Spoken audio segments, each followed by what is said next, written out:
Now in ceiling fans, the wiring can be different if you have two light switches, one for the fan, one for the light, let's say.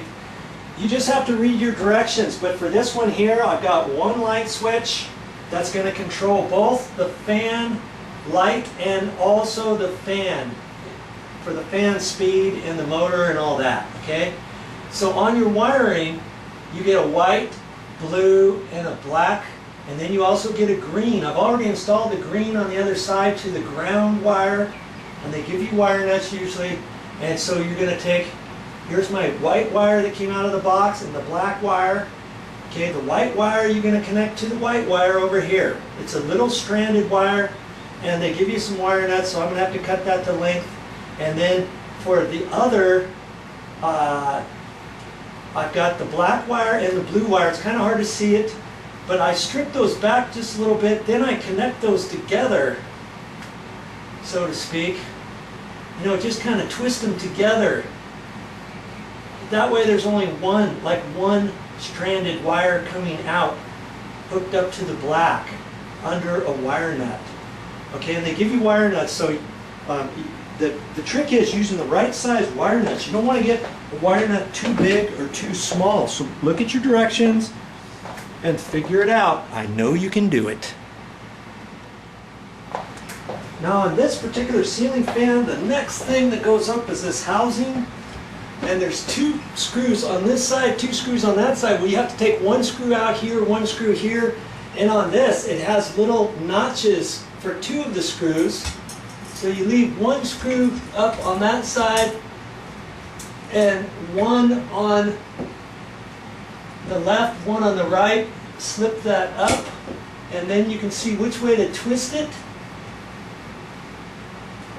And before you set that, before you tighten that screw, you can put in the other two screws, you know, to make sure it's lined up properly, which it should be if you've got that up there tight.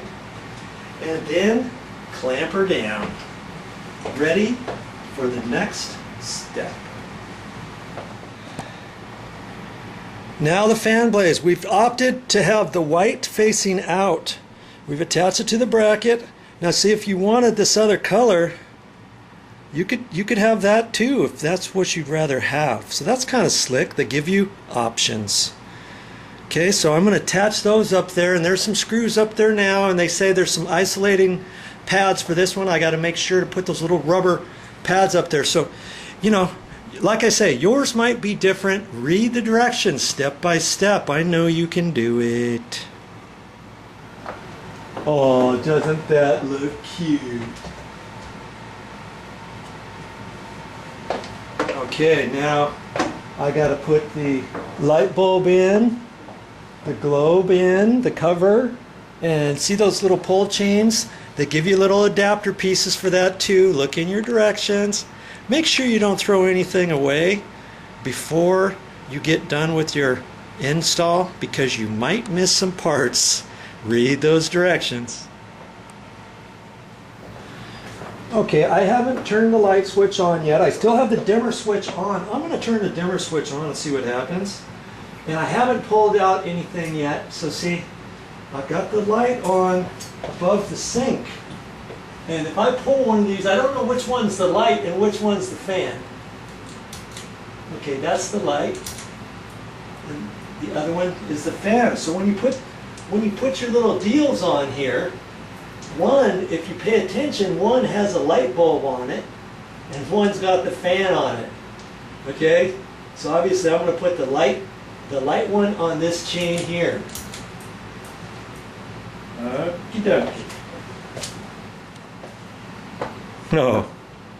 Oh, okay. I haven't pulled this chain yet. I still have the dimmer switch in. And I don't know, I might leave the dimmer switch in, I'm not quite sure. I have not pulled this yet. I have not seen this go yet. Let's just see what happens. There it goes. And see, there's going to be high, medium, and low on it. Usually there's high. The first one is high, probably. Oh, that feels good. Yeah. Pull it again for medium. Pull it again for low. Pull it again and it goes off. Nice. Now see, if I leave the dimmer switch would probably make that go slower. Let's just see. Okay, I got it in high. I've got the dimmer switch all the way up. Okay. Now I'm gonna lower the dimmer switch, and this is not a ceiling fan dimmer switch. Years ago, you had to buy a special light switch, real heavy, and it was like $25–30. This one is just about a $15 one. Now I'm going to turn the dimmer down, and it looks like the ceiling fan is going slower now. Look at that. This could be all controlled with the dimmer. And see, let's see if this light bulb dims too. I'm going to dim down. Okay, so early in the morning, late at night, you want to come in here, you can turn the dimmer on just a little bit like that, and the ceiling fan goes on a little bit. Now I may have to check on the dimmer switch to see if it's approved for a ceiling fan. I'm not quite sure what to do with that just yet. You can check at your local hardware store about that, or change the dimmer switch. See, I could change the dimmer switch to just a standard single pole light switch. So every time I turn it on, the lights are going to be up high. If I don't want that particular light on, let's say late at night, early in the morning, you can just pull that chain, and so when you turn the light on, the only light that's going to go on in this room is above the sink. Your ceiling fan will go on, but if you want it off, you can adjust it there too. Okay, so you got many options the way I have it installed.